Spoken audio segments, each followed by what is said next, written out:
Here in this video, we're going to look at how we can find different values for functions. And the first one we want to look at is how can we find x such that f of x equals 0? Now, be careful with this notation here. This says f of x equals 0.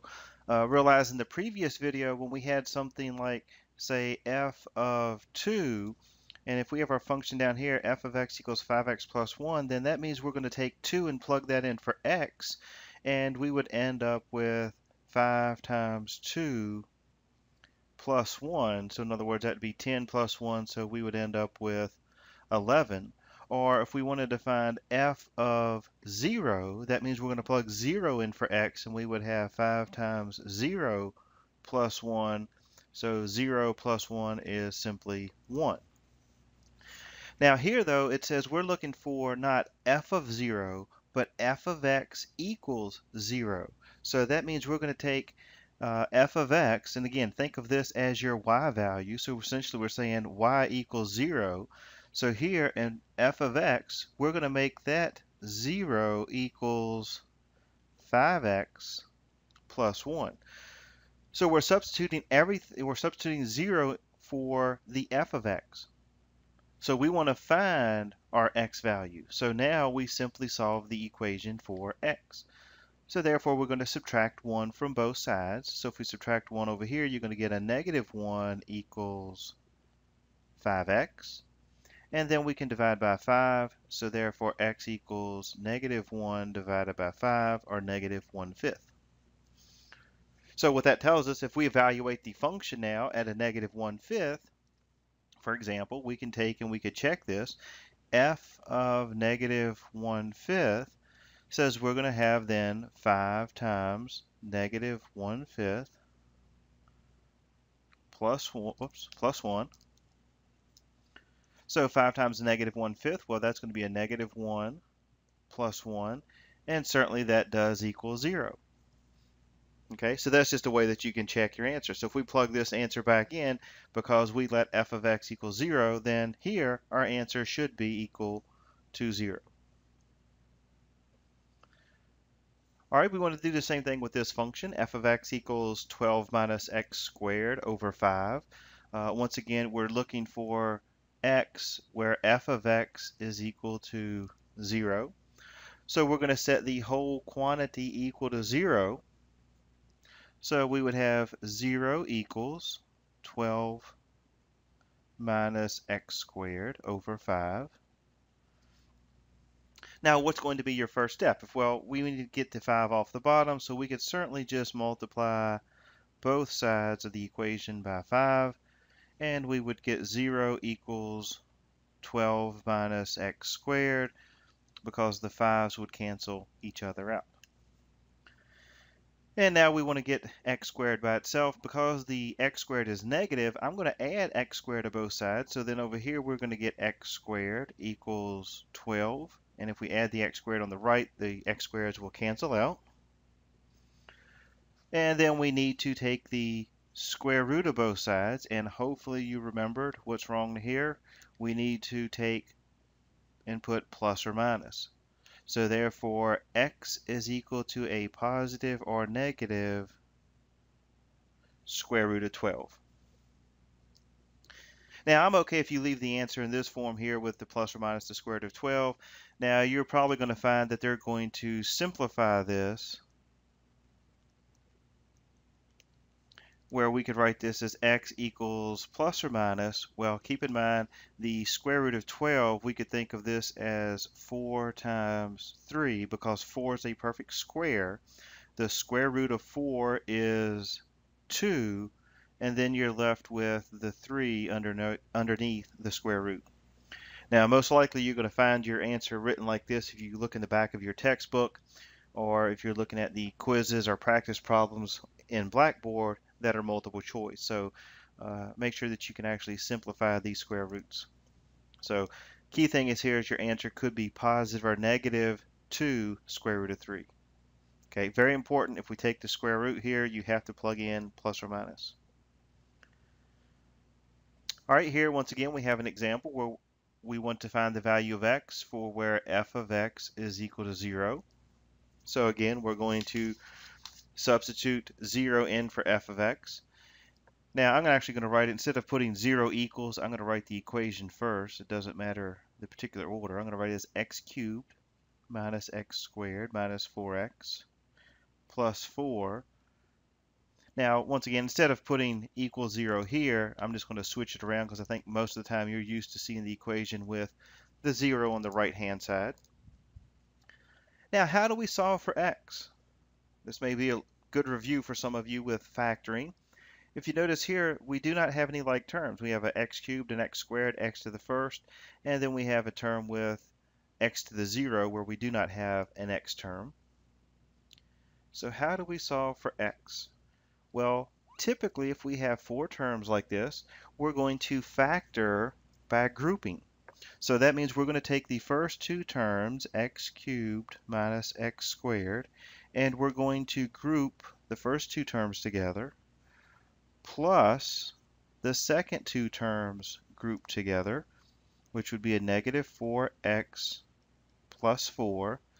And I want you to pay close attention. Notice that I put plus here in the middle because this negative 4, this negative sign here, has to stay with the 4x.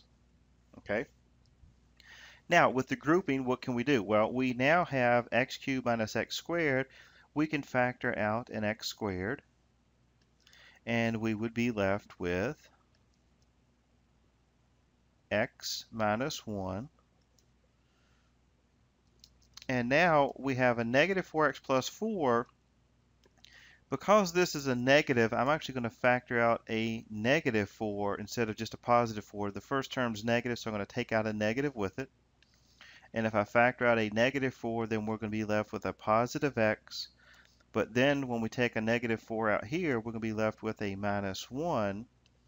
And hopefully you can tell that's exactly what we wanted, because now we have x minus 1, x squared times x minus 1, and we have a negative 4 times x minus 1. And the advantage here is now we have two pieces, two terms here. Okay, if we think of it this way, here's our first term, and here is our second term. What do these two terms have in common? Well, they both contain x minus 1. Anytime you use grouping, this is what you're looking for. Once we factor out your common factors here, now we want to factor out the x minus 1. And if we take out the x minus 1 in the first term, we're simply left with x squared. And then if we take out the x minus 1 over here, you're left with a minus 4. Okay, and actually here we can take our factors now and set them equal to 0. So we could take x minus 1 and we could set that equal to 0. And we can take x squared minus 4 and set that equal to 0. So if we solve for x, we get x equals, add 1 to both sides, so x equals 1. And we could add the 4, so we have x squared equals 4. And then, of course, we would need to take the square root.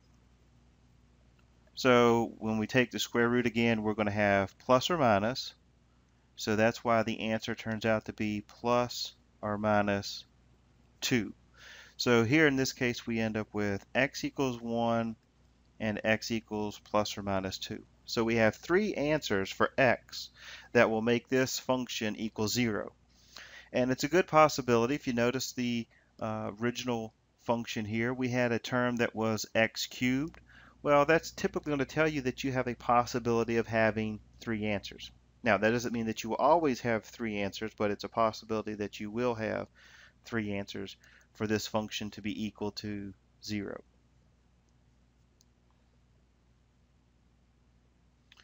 All right, now we want to look at something a little bit different here. It says we want to find the value of x such that we have function f of x equals to g of x. And we have our two functions, and basically that says when are these two functions going to be equal?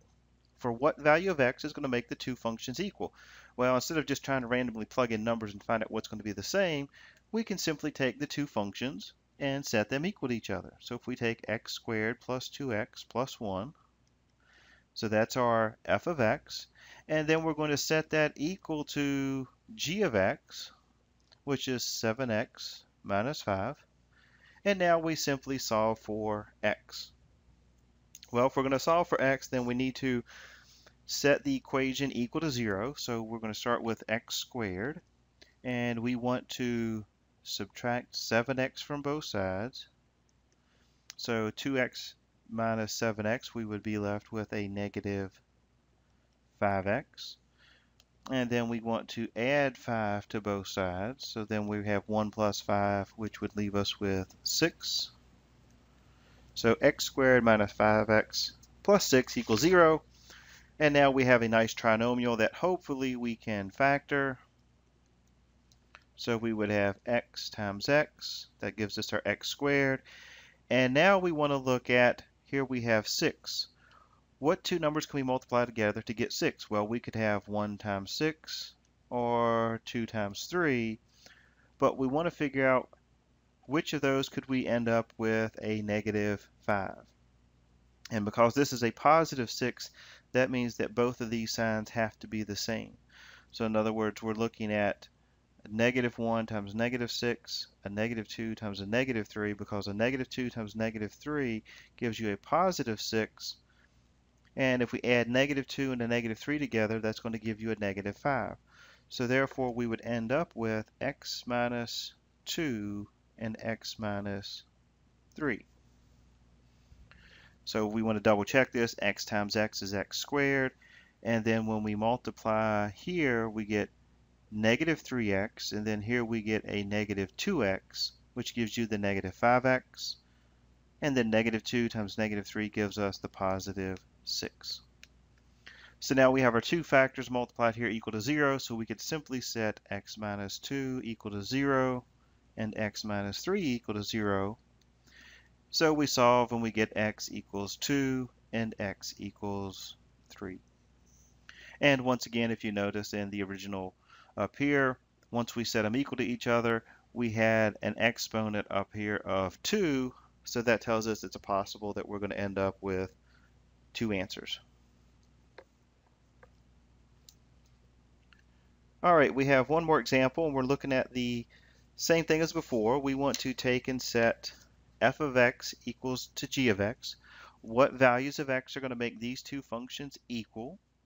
So we're going to take the square root of x minus 4 and set that equal to 2 minus x.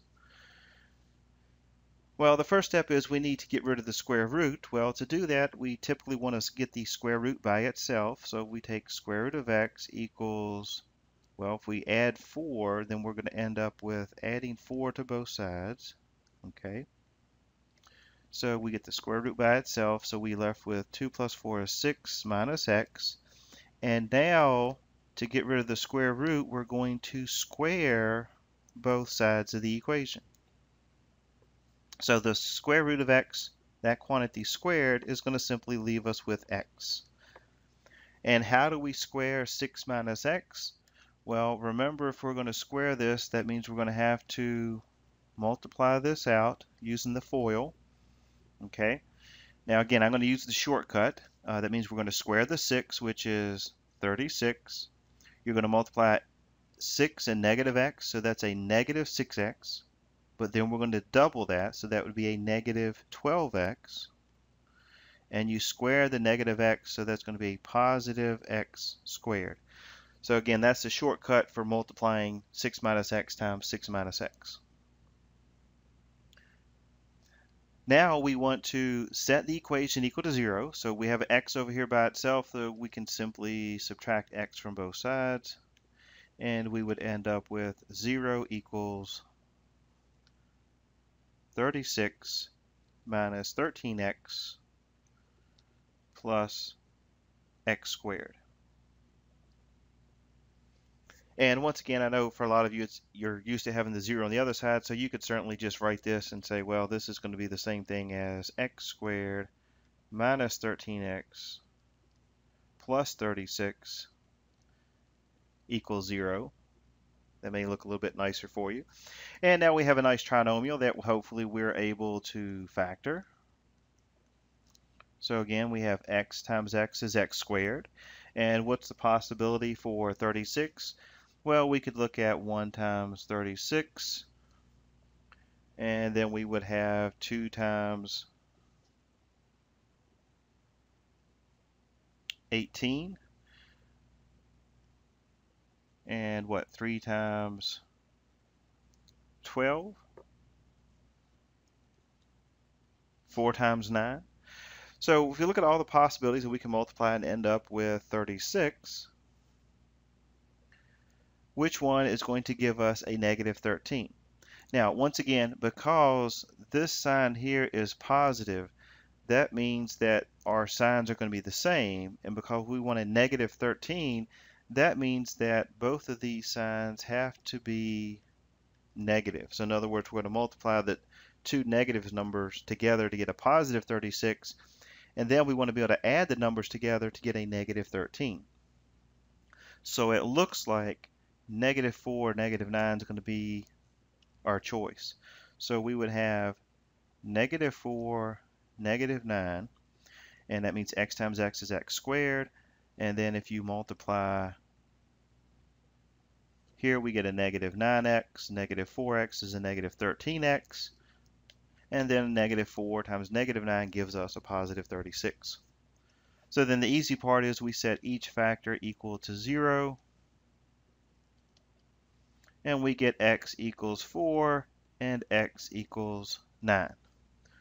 So now, is that our two answers? Well, don't say yes too quick, because now if you go back to the original part of this problem, notice here at the original we had the square root of x minus 4 equals 2x. And to make this a little bit easier, I'm going to bring this down here. We had the square root of x minus 4 equals 2 minus x. So there's the original equation we had. And the original equation here contains a square root. Because of this square root, we must check our answer.